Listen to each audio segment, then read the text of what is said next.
कांग्रेस की भारत जोड़ो न्याय यात्रा गुरुवार को नागालैंड से असम पहुंची। शिवसागर जिले से शुरू होकर ये यात्रा असम के 17 जिलों से गुजरेगी और 833 किलोमीटर का सफर तय करेगी।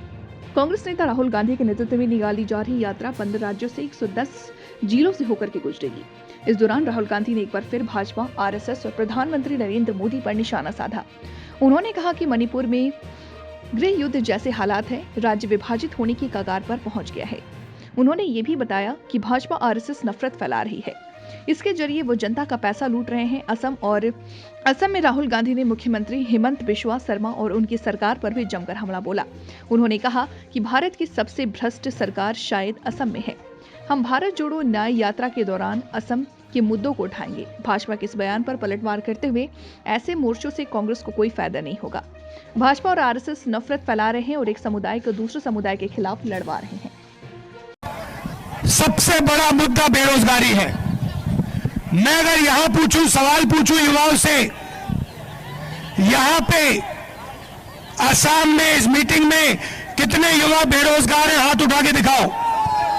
ये देख लो, जहां भी आप सवाल पूछोगे, हिंदुस्तान के किसी भी प्रदेश में पूछो,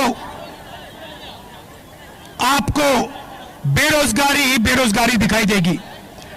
2-3 उद्योगपतियों के लिए सरकार चलाई जाती है, चाहे एयरपोर्ट्स हो, पोर्ट्स हो, कृषि हो, इंफ्रास्ट्रक्चर हो।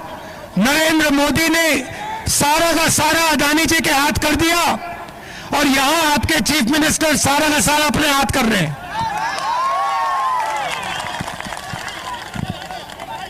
स्मॉल और मीडियम बिजनेस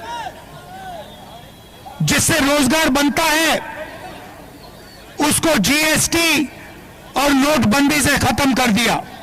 नतीजा है कि देश के सारे उद्योग एक के बाद एक बंद हो रहे हैं, पब्लिक सेक्टर खत्म हो रहा है और युवाओं को रोजगार नहीं मिल रहा है।